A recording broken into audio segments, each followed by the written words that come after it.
जय श्री हरि राधे कृष्णा। प्रिय भक्तजनों, आज आप सुनेंगे भगवान बृहस्पति देव की दुर्लभ व्रत कथा, जिसकी सुनने मात्र से जीवन में सभी मनोकामनाएं पूर्ण हो जाती हैं। तो एक समय की बात है, भारतवर्ष में एक राजा राज्य करता था। वह बड़ा ही प्रतापी और दानी था। वह नित्य प्रति मंदिर में दर्शन करने जाता था।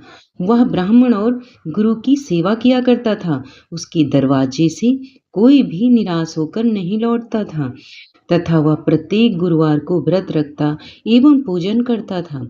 हर एक दिन गरीबों की सहायता करता था, परंतु यह सब बातें उसकी रानी को अच्छी नहीं लगती थी। वह ना व्रत रख करती और ना किसी को एक पैसा दान में देती, तथा राजा से भी ऐसा करने को मना किया करती थी। एक समय की बात है कि राजा तो शिकार खेलने वन को गए हुए थे। घर पर रानी और दासी थी। उस समय गुरु बृहस्पति देव एक साधु का रूप धारण कर दरवाजे पर भिक्षा मांगने गए। रानी से भिक्षा मांगी तो वह कहने लगी कि हे साधु महाराज, मैं इस दान और पुण्य से तंग आ गई हूँ। मेरे से तो घर का कार्य ही समाप्त नहीं होता। इस कार्य के लिए तो मेरे पतिदेव ही बहुत हैं। अब आप इस प्रकार की कृपा करें कि यह सब धन नष्ट हो जावे तथा मैं आराम से रह सकूं। साधु बोले, हे देवी, तुम तो बड़े विचित्र हो। संतान और धन से कोई दुखी नहीं होता है, इसको तो सभी पाना चाहते हैं। पापी भी धन और पुत्र की इच्छा करते हैं।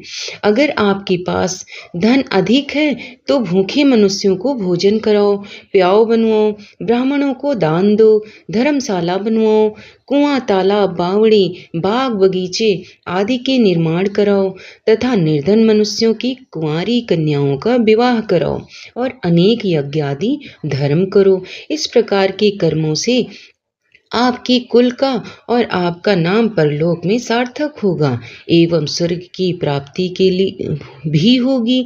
मगर वह रानी इस बातों से खुश नहीं हुई। वह बोली, हे साधु महाराज, ऐसी धन की भी क्या आवश्यकता है? ऐसे धन की भी आवश्यकता नहीं है जिसको और मनुष्यों को दान दूं, तथा जिसको रखने संभालने में ही मेरा सारा समय बर्बाद हो जाए। साधु ने कहा, हे देवी, तुम्हारी ऐसी इच्छा है तो ऐसा ही होगा। मैं तुम्हें बताता हूँ, वैसा ही करना। बृहस्पति देव के दिन घर को गोबर से लीपना, अपने केसों को धोना, केसों को धोते समय स्नान करना, राजा से कहना वह हजामत करवाएं, भोजन में मांस मदिरा खाना, कपड़े धोबी के यहाँ धुलने डालना। इस प्रकार 7 बृहस्पतिवार करने से तुम्हारा सब धन नष्ट हो जाएगा। यह कहकर वह साधु महाराज वहां से अंतर्ध्यान हो गए। रानी ने साधु के कहने के अनुसार वैसा ही किया। 3 बृहस्पतिवार ही बीते थे कि उसका समस्त धन संपत्ति नष्ट हो गया और भोजन के लिए दोनों समय परिवार तरसने लगा तथा सांसारिक भोगों से दुखी रहने लगा। तब राजा रानी से कहने लगा कि रानी, तुम यहाँ पर रहो, मैं दूसरे देश को जाऊं, क्योंकि यहाँ पर मुझे सभी मनुष्य जानते हैं, इसलिए कोई कार्य भी नहीं कर सकता। देश चोरी परदेश भीख के बराबर है। ऐसा कहकर वह राजा परदेश चला गया। वहां जंगल में जाता और लकड़ी काट कर लाता और शहर में बेचता। इस तरह जीवन व्यतीत करने लगा। इधर राजा के घर रानी और दासी दुखी रहने लगे। किसी दिन भोजन मिलता और किसी दिन जल पीकर ही रह जाते। एक समय रानी और दासी को 7 दिन बिना भोजन के व्यतीत हो गए। तो रानी ने अपनी दासी से कहा, हे दासी, यहाँ पास के ही नगर में मेरी बहन रहती है। वह बड़ी धनवान है। तू उसके पास जा और वहां से 5 सेर बेझर मांग कर ले आ, जिससे कुछ समय के लिए गुजर हो जाएगी। इस प्रकार रानी की आज्ञा मानकर दासी रानी की बहन के पास गई। तो रानी की बहन उस समय पूजन कर रही थी, क्योंकि वह उस रोज बृहस्पतिवार का दिन था जब दासी ने रानी की बहन को देखा और उससे बोली, हे रानी, मुझे तुम्हारी बहन ने भेजा है, मेरे लिए 5 सेर बेझर दे दो। इस प्रकार दासी ने अनेक बार कहा, परंतु रानी ने कुछ उत्तर नहीं दिया, क्योंकि वह उस समय बृहस्पतिवार की व्रत कथा सुन रही थी। इस प्रकार जब दासी को किसी प्रकार का उत्तर नहीं मिला तो वह बहुत दुखी हुई और क्रोध भी आया और लौटकर अपने गांव आकर रानी के पास जाकर बोली, हे रानी, आपकी बहन बहुत ही धनी स्त्री है। वह छोटे लोगों से बात भी नहीं करती, क्योंकि मैंने उनसे कहा तो उसने कोई उत्तर ही नहीं दिया। मैं वापस चली आई। रानी बोली, हे दासी, इसमें उसका कोई दोष नहीं है। जब बुरे दिन आते हैं तब कोई सहारा नहीं देता। अच्छे बुरे का पता विपत्ति में ही लगता है। जो ईश्वर की इच्छा होगी वही होगा। वह सब हमारे भाग्य का दोष है। इधर उस रानी ने देखा कि मेरी बहन की दासी आई थी, परंतु मैं उससे नहीं बोली। इससे वह बहुत दुखी हुई होगी। यह सोचकर कथा को सुन और विष्णु भगवान का पूजन समाप्त कर वह रानी अपनी बहन के घर चल दी और जाकर अपनी बहन से कहने लगी कि हे बहन, मैं बृहस्पतिवार का व्रत कर रही थी, तुम्हारी दासी गई, परंतु जब तक कथा होती है तब तक ना उठते हैं और ना बोलते हैं, इसलिए मैं नहीं बोली। कहो दासी, क्यों गई थी? रानी बोली, बहन, हमारे अनाज नहीं था। वैसे तुमसे कोई बात छिपी नहीं है। इस कारण मैंने दासी को तुम्हारे पास 5 सेर बेझर लेने के लिए भेजा था। रानी बोली, बहन देखो, बृहस्पति भगवान सबकी मनोकामना पूर्ण करते हैं। देखो, शायद तुम्हारे घर में अनाज रखा हो। इस प्रकार वचन जब रानी ने सुना तो घर के अंदर गई और वहां उसे एक घड़ा बेझर का भरा मिल गया। तब तो वह रानी और रानी बहुत ही खुश हुई और दासी कहने लगी, हे रानी, देखा, वैसे हमको जब अन्न नहीं मिलता था तो हम रोज ही व्रत किया करते थे। अगर इनसे व्रत की विधि और कथा पूछ ली जाए तो उसे हम भी किया करेंगे। जब उस रानी ने अपनी बहन से पूछा कि हे बहन, बृहस्पतिवार की व्रत में चना की दाल मुनक्का से विष्णु भगवान का केले की जड़ से पूजन करें तथा दीपक जलावें, पीले भोजन करें तथा कहानी सुने। इस प्रकार करने से गुरु भगवान प्रसन्न होते हैं, अन्न पुत्र धन देते हैं, मनोकामना पूर्ण करते हैं। इस प्रकार रानी और दासी दोनों ने निश्चय किया कि बृहस्पतिवार भगवान का पूजन जरूर करेंगे। 7 रोज बाद जब बृहस्पतिवार आया तो उन्होंने व्रत रखा। गुड़साल में जाकर चना गुड़ लाई तथा उसकी दाल से केले की जड़ का तथा विष्णु भगवान का पूजन किया। अब भोजन पीला कहाँ से आवे? बेचारी बड़ी दुखी हुई, परंतु उन्होंने व्रत किया था, इस कारण गुरु भगवान प्रसन्न थे। 2 थालों में सुंदर पीला भोजन लेकर आए और दासी को देकर बोले, हे दासी, यह तुम्हारी और रानी के लिए भोजन है, तुम दोनों करना। दासी भोजन पाकर बड़ी प्रसन्न हुई और रानी से बोली, चलो रानी जी, भोजन कर लें। रानी को इस बात में कुछ पता नहीं था, इसलिए वह रानी से बोली, तू ही भोजन कर ले, क्योंकि तू हमारी व्यर्थ में हंसी उड़ाती है। दासी बोली, एक महात्मा हम दोनों के लिए भोजन दे गए हैं। रानी कहने लगी, वह भोजन तेरे ही लिए दे गए होंगे, तू ही भोजन कर। दासी ने कहा, वह महात्मा हम दोनों को 2 थालों में भोजन दे गए हैं, इसलिए हम और तुम दोनों ही साथ में भोजन करेंगे। इस प्रकार रानी दासी दोनों ने गुरु भगवान को नमस्कार कर भोजन प्रारंभ किया तथा वह प्रत्येक बृहस्पतिवार को गुरु भगवान को व्रत और विष्णु भगवान का पूजन करने लगी। बृहस्पतिवार भगवान की कृपा से रानी और दासी के पास धन हो गया। रानी फिर उसी प्रकार से आलस्य करने लगी। तब दासी बोली, देखो रानी, तुम पहले ही इस प्रकार आलस्य करती थी, तुम्हें धन के रखने में कष्ट होता था। इस कारण सारा धन नष्ट हो गया है। अब गुरु भगवान की कृपा से धन मिला है तो फिर तुम्हें आलस्य होता है।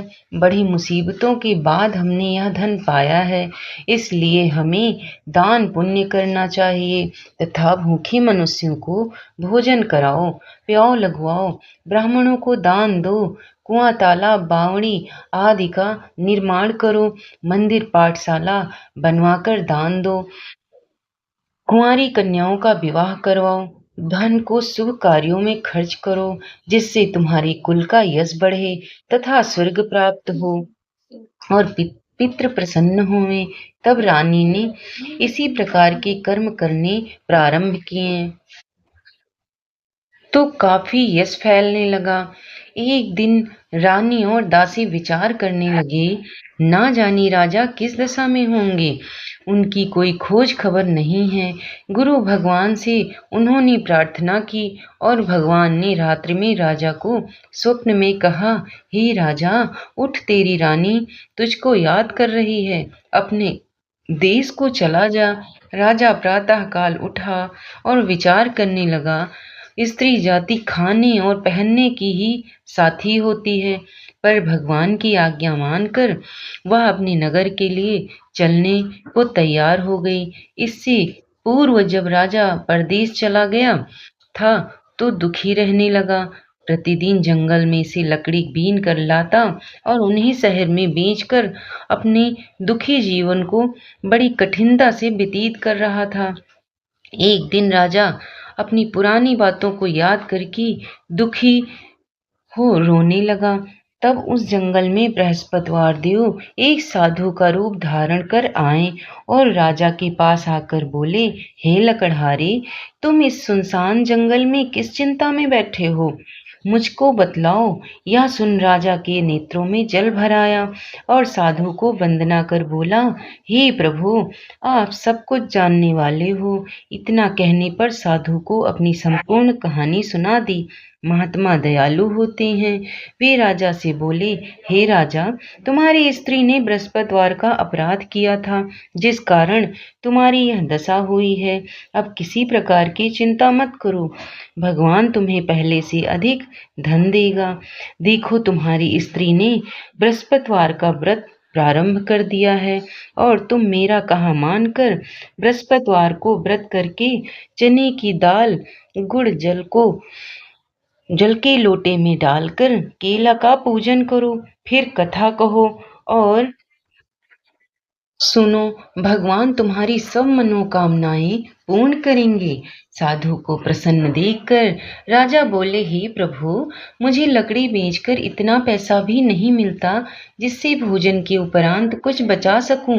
मैंने रात्रि में अपनी रानी को व्याकुल देखा है, मेरे पास कुछ भी नहीं है जिससे उसकी खबर मांग सकूं, और फिर मैं कौन सी कहानी कहूं, यह मुझको कुछ भी मालूम नहीं है। साधु ने कहा, हे राजा, तुम किसी बात की चिंता मत करो। बृहस्पतिवार के दिन तुम रोजाना की तरह लकड़ियां लेकर शहर को जाओ और तुमको रोज से दोगुना धन प्राप्त होगा, जिससे तुम भली भांति भोजन कर लोगे तथा बृहस्पति देव की पूजा का सामान भी आ जाएगा। बृहस्पतिवार की कहानी इस प्रकार है, आगे सुनते हैं। प्राचीन काल में एक ब्राह्मण था। वह बड़ा ही निर्धन था, उसकी कोई भी संतान नहीं थी। उसकी स्त्री बहुत मलिनता के साथ रहती थी। वह ना स्नान करती और ना किसी देवता का पूजन करती। प्रातःकाल उठते ही सर्वप्रथम भोजन करती, बाद में कोई अन्य कार्य करती थी। इससे ब्राह्मण देवता बहुत दुखी थे। बेचारे बहुत कुछ कहते, किंतु उनका कोई परिणाम न निकलता। भगवान की कृपा से ब्राह्मण की स्त्री के कन्या रूपी रत्न पैदा हुआ और वह कन्या अपने पिता के घर में बड़ी होने लगी। वह बालिका प्रातः स्नान करके विष्णु भगवान का जाप करने लगी, बृहस्पतिवार का व्रत करने लगी। अपने पूजा पाठ को समाप्त करके स्कूल जाती तो अपनी मुट्ठी में जौ भर के ले जाती और पाठशाला जाने के मार्ग में डालती जाती। वही जो स्वर्ण के हो जाते तो लौटते समय उनको बीनकर घर ले आती थी। एक दिन वह बालिका सूप में उन सोने के जौ को फटक कर साफ कर रही थी। उसकी माँ ने देख लिया और कहा, हे बेटी, सोने की जौ फटकने के लिए सोने का सूप होना चाहिए। दूसरे दिन गुरुवार था। इस कन्या ने व्रत रखा और बृहस्पति देव से प्रार्थना कर कहा, हे प्रभु, मैंने आपकी पूजा सच्चे मन से की है, तो हमारे लिए सोने का सूप दे दो। बृहस्पति देव ने उसकी प्रार्थना स्वीकार कर ली। रोज की तरह वह कन्या जौ फैलाती हुई जाने लगी। जब लौटकर जौ बीन रही थी तो बृहस्पति देव की कृपा से सोने का सूप मिला। उसे वह घर ले आई और उससे जौ साफ करने लगी, परंतु उसकी माँ का वही ढंग रहा। एक दिन की बात है कि कन्या सोने के सूप में जौ साफ कर रही थी। उस समय उस शहर का राजपुत्र वहां होकर निकला। उस कन्या के रूप और कार्य को देखकर मोहित हो गया तथा अपने घर आकर भोजन तथा जल त्याग कर उदास होकर लेट गया। राजा को जब इस बात का पता लगा तो अपने प्रधानमंत्रियों के साथ अपने पुत्र के पास गए और बोले, हे बेटा, तुम्हें किस बात का कष्ट है? किसी ने अपमान किया है अथवा कोई और कारण है सो कहो, मैं वही कार्य करूंगा जिससे तुम्हें प्रसन्नता हो। अपने पिता की राजकुमार ने बातें सुनी तो वह बोला, मुझे आपकी कृपा से किसी बात का दुख नहीं है। किसी ने मेरा अपमान नहीं किया है, परंतु मैं उस लड़की के साथ विवाह करना चाहता हूँ जो सोने के सूप में जौ को फटक कर साफ कर रही थी। यह सुन राजा आश्चर्य में पड़ गया और बोला, हे बेटा, इस तरह की कन्या का पता तुम ही लगाओ, मैं उसके साथ तुम्हारा विवाह अवश्य ही करवा दूंगा। राजकुमार ने उस लड़की के घर का पता बतलाया। मंत्री उस लड़की के घर गए और ब्राह्मण की कन्या का विवाह राजकुमार के साथ संपन्न हो गया।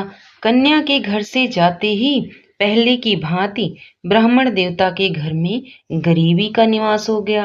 अब भोजन के लिए भी अन्न बड़ी मुश्किल से मिलता था। एक दिन दुखी होकर ब्राह्मण देवता अपनी पुत्री के पास गए।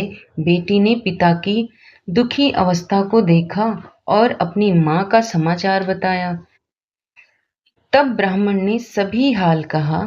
कन्या ने बहुत सा धन देकर अपने पिता को विदा कर दिया। इस तरह ब्राह्मण का कुछ समय सुखपूर्वक व्यतीत हुआ। कुछ दिन बाद फिर वही हाल हो गया। ब्राह्मण फिर अपनी कन्या के यहाँ गया और सभी हाल कहा तो लड़की बोली, हे पिताजी, आप माताजी को यहाँ लिवा लाओ, मैं उसे विधि बता दूंगी जिससे गरीबी दूर हो जाएगी। वह ब्राह्मण देवता अपनी स्त्री को साथ लेकर पहुंची तो पुत्री अपनी माँ को समझाने लगी, हे माँ, तुम प्रातः काल उठकर प्रथम स्नान आदि करके विष्णु भगवान का पूजन करो तो सब दरिद्रता दूर हो जाएगी। परंतु उसकी माँ ने एक भी बात नहीं मानी और प्रातः काल उठकर अपनी पुत्री के बच्चों की जूठन को खा लिया। एक दिन उसकी पुत्री को बहुत गुस्सा आया और वह एक रात कोठरी से सभी सामान निकाल दिया और अपनी माँ को उसमें बंद कर दिया। प्रातः काल उसमें से निकाला तथा स्नान आदि करा के पूजा पाठ करवाया तो उसकी माँ भी बहुत धनवान तथा पुत्रवती हो गई और बृहस्पति जी के प्रभाव से स्वर्ग को प्राप्त हुई तथा वह ब्राह्मण भी सुखपूर्वक इस लोक में सुख भोग कर स्वर्ग को प्राप्त हुए। इस तरह कहानी कहकर साधु देवता वहां से लोप हो गए। धीरे धीरे समय व्यतीत होने पर फिर वही बृहस्पतिवार का दिन आया। राजा जंगल से लकड़ी काटकर किसी शहर में बेचने गया। उसे उस दिन और दिन से अधिक धन मिला। राजा ने गुड़ चना आदि लाकर बृहस्पतिवार का व्रत करना भूल गया। इस कारण बृहस्पति भगवान नाराज हो गए। उस दिन उस नगर के राजकुमार ने विशाल यज्ञ का आयोजन किया तथा शहर में यह घोषणा करा दी कि कोई भी मनुष्य अपने घर में भोजन न बनावे तथा आग भी न जलावे। समस्त लोग मेरे यहाँ भोजन करने आवे। इस आज्ञा को जो न मानेगा उसके लिए फांसी की सजा दी जाएगी। इस तरह की घोषणा संपूर्ण नगर में करवा दी गई। राजा की आज्ञानुसार शहर के सभी लोग भोजन करने गए, लेकिन लकड़हारा कुछ देर बाद पहुंचा। इसलिए राजा उसको अपने साथ घर लिवा ले गए और ले जाकर भोजन करा रहे थे तो रानी की दृष्टि उस खूंटी पर पड़ी जिस पर उसका हार लटका हुआ था। वह वहां पर दिखाई नहीं दिया। रानी ने निश्चय किया कि मेरा हार उस मनुष्य ने चुरा लिया है। उसी समय पुलिस बुलाकर उसको जेल खाने में डलवा दिया। जब राजा जेल खाने में गया तो बहुत दुखी होकर विचार करने लगा कि ना जाने कौन सी पूर्व जन्म के कर्म से मेरे लिए यह दुख प्राप्त हुआ है, और उसी साधु को याद करके रोने लगा जो जंगल में मिला था। उसी समय तत्काल बृहस्पति देव साधु के रूप में प्रकट हो गए और उसकी दशा को देखकर कहने लगे, अरे मूर्ख, तूने बृहस्पति देवता की कथा नहीं की, इसी कारण तुम्हें दुख प्राप्त हुआ है। अब चिंता मत कर, बृहस्पति देव की पूजा करना, तेरे सारे कष्ट दूर हो जाएंगे। बृहस्पतिवार के रोज उसे 4 पैसे पड़े मिले। राजा ने कथा कही। उसी रात्रि को बृहस्पति देव ने उस नगर के राजा को स्वप्न में कहा, हे राजा, तुमने जिस आदमी को जेल खाने में बंद कर दिया है वह निर्दोष है और वह राजा है, उसे छोड़ देना। रानी का हार उसी खूंटी पर लटका हुआ है। अगर तू ऐसा नहीं करेगा तो मैं तेरे राज्य को नष्ट कर दूंगा। राजा प्रातःकाल उठा और खूंटी पर हार टंगा देखकर लकड़हारे को बुलाकर क्षमा मांगी तथा राजा को योग्य सुंदर आभूषण वस्त्र देकर विदा किया। गुरुदेव की आज्ञानुसार राजा अपने नगर को चल दिया। राजा जब नगर के निकट पहुंचा तो उसे बड़ा ही आश्चर्य हुआ। नगर में पहले से अधिक बाग, तालाब और कुएं, बहुत सी धर्मशालाएं, मंदिर आदि बन गए थे। राजा ने पूछा कि यह किसका बाग और धर्मशाला है। तब नगर के सब लोग कहने लगे कि यह सब रानी और दासी के हैं। तब राजा को आश्चर्य हुआ और गुस्सा भी आया। जब रानी ने यह खबर सुनी कि राजा आ रहे हैं तो उनसे दासी से कहा कि हे दासी, देख राजा हमको कितनी बुरी हालत में छोड़ गए थे, अतः वह हमारी ऐसी हालत देखकर लौट न जाए। तू दरवाजे पर खड़ी हो जा। आज्ञानुसार दासी दरवाजे पर खड़ी हो गई और राजा आए तो उन्हें अपने साथ लिवा लाई। तब राजा ने क्रोध करके अपनी तलवार निकाली और पूछने लगे, यह बताओ कि यह धन तुम्हें कैसे प्राप्त हुआ है। तब उन्होंने कहा, हमें यह सब धन बृहस्पति देव के इस व्रत के प्रभाव से प्राप्त हुआ है। राजा ने निश्चय किया कि 7 रोज बाद तो सभी बृहस्पति देव का पूजन करते हैं, परंतु मैं रोजाना दिन में 3 बार कहानी कहा करूंगा तथा रोज व्रत किया करूंगा। अब हर समय राजा के दुपट्टे में चने की दाल बंधी रहती थी तथा दिन में 3 बार कहानी कहता। एक रोज विचार किया कि चलो अपनी बहन के यहाँ हो आवे। इस तरह निश्चय कर राजा अपनी बहन के यहाँ चलने लगा।